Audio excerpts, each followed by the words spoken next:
Okay, so we saw a number of cool products that you make.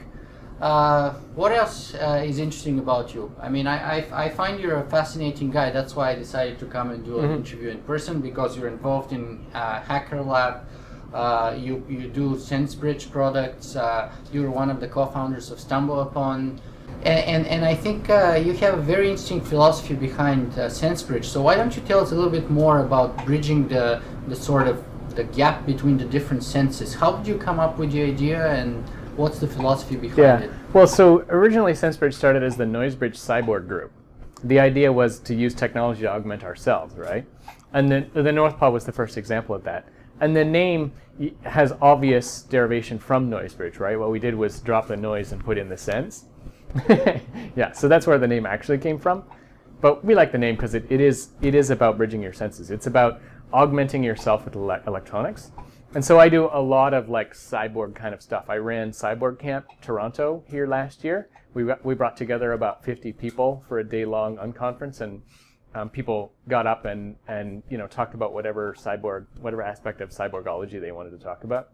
So I gave a presentation on wearables. We had a couple of presentations on robotics. There was a couple of presentations on like aspects of identity, cyborg identity, and things like, what will the world be like when you can just copy yourself infinitely? You can have like machine copies of yourself, or you can like upload your consciousness into computers. All that kind of stuff is like super fascinating to me. And I mean, in relating to the kind of like the singularity idea, right? This is something that Kurzweil talks about all the time, is we're going to become our machines. That's the smooth pathway to singularity, as opposed to an abrupt pathway where like you get a God in a box, right? So I've been working very hard to try to make the smooth pathway happen, because I think it's a lot friendlier than the hard takeoff pathway. And I mean, one reason I'm working so hard is because I see that the smooth takeoff pathway is failing right now. What's actually succeeding is the hard AI pathway, right? I mean, we're making vast strides in computer intelligence, and we're not really making any progress on the cyborg stuff. I mean, there's like Kevin Warwick and like who? Yeah, like me. That's basically it. Yeah.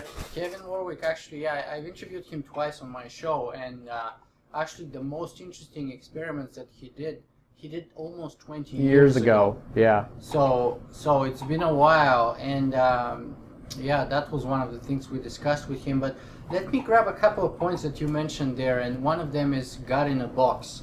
So now let me go back again and connect that with the fact that you were a member of this sort of very sort of interesting or peculiar or different kind of a church or religion. Church of Iris, yeah. Church of Iris. So let me ask you this first of all. Are you religious now, and how has this changed in time? I'm not religious now. I've never really been religious. So. And what about the Church of Iris? So, well, the Church of Iris is kind of, like I said, it's this like intellectual religion trying to take the idea of memetics, which is self-propagating ideas, and make that into a kind of a vehicle to drive secularist values. I mean, that was the idea of the thing. But then the question is, because many people say that the singularity and artificial intelligence, or even, the cyborg idea, it's in a way kind of like the rapture of the geeks, or the church of robotics, if you will, as Jaron Lanier calls it, or the singular, it's like religion for nerds. Yeah. So which I think is kind of true, but also really misleading in some ways, right?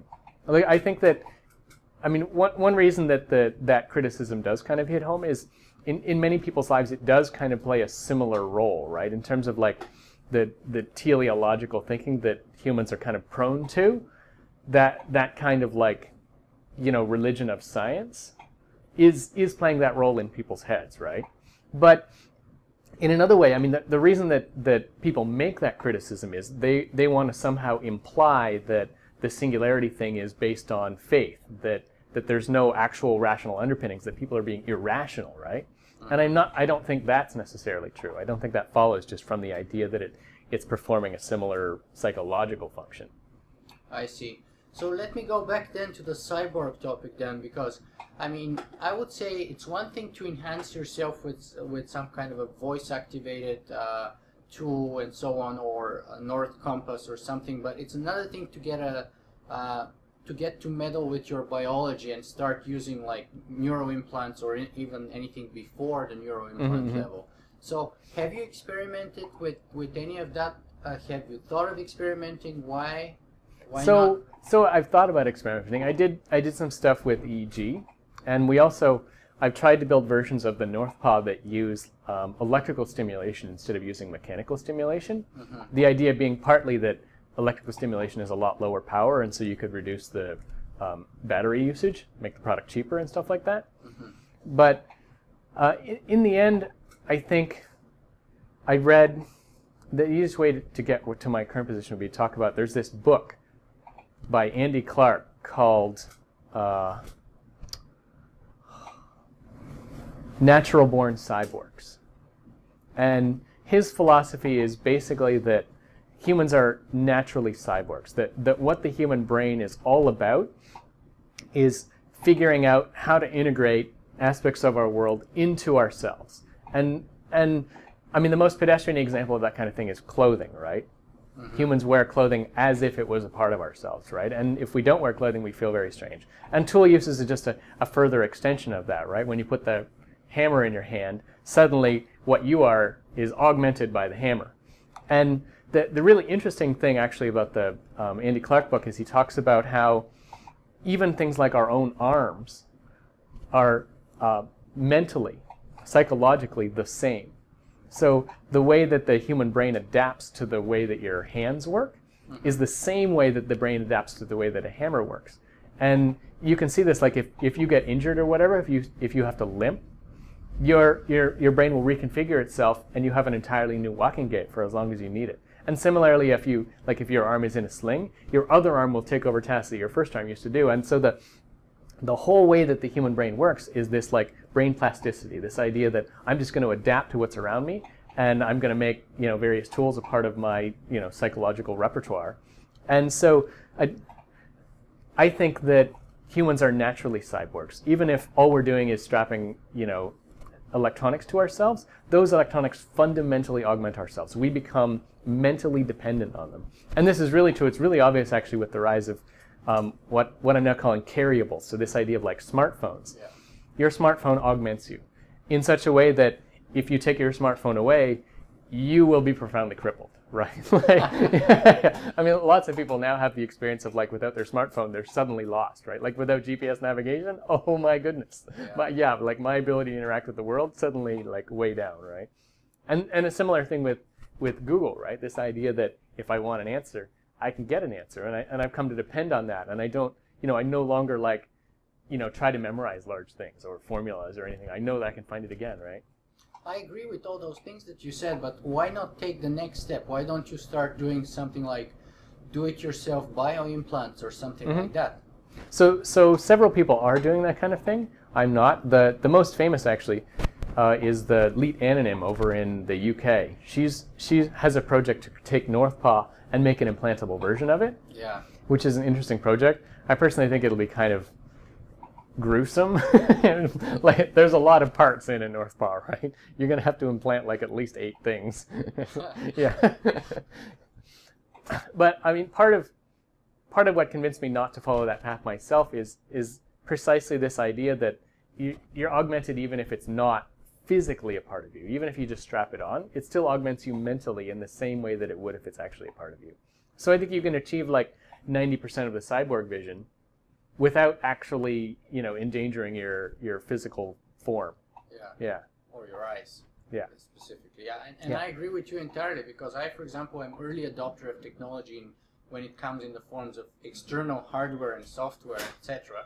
But when it comes to the point of actually being early adopter on bioimplants and things like that, I want it to be a proven concept first, and I don't want to be leading. I've talked all the time about kind of like the technological cycle, right? And it starts with like, alpha users, which is usually like the people who are developing a technology using it themselves. And then there's like a small beta group. And then there's like a 1.0 release, which is wider. And then there's a 2.0 release. And I'm kind of a like, on some things I'm a 1.0 user. And on some things I'm a 2.0 user, right? I'm never a beta user, and I'm never an alpha user, right? Like, so you have to kind of decide like where's your risk threshold, right? And I totally think for like implanted things, I'd probably be like a 3.0 kind of a guy. Absolutely. Yeah. But then aren't we running the risk of being left behind? Because by the time something, say, in terms of bioimplants, etc., or neuroimplants comes to version 3.0, yeah, millions of people already have it and you're in the dust. So much behind that perhaps arguably we might not be able to ever catch up again. Yeah, I mean, there's some risk there. So I would reserve the right to evaluate every technology and make my own decisions. But I mean, the other thing about the way technology moves right now is, like, if you go in for the early version, you may, because you've already had surgery and you've got like scar tissue or whatever, you may not be able to get the later versions, and the later versions are going to be better. Absolutely. Yeah. So, I mean, I think at some point there's going to be like a leveling off in technology, but I think we're so far from there right now that, yeah, you'd have to be crazy to think that the first generation people are going to be the ultimate long-term winners. I think it's about knowing and judging when it's time for you to make the leap, and take the risk, and when sort of the benefit is much more probable or likely than sort of the negative potential effects. But I think it's about time to bring our interview to a close here. So perhaps just as a last question, what do you want your parting message to be with us today? Yeah, my parting message is always the same. It's do-it-yourself transhumanism.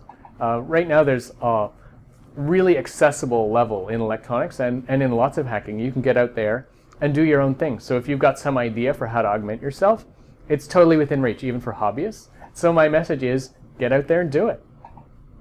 That's fantastic, Eric. Thank you very much for being with us today and for letting us come and visit you at HackLab.TO. Thank you.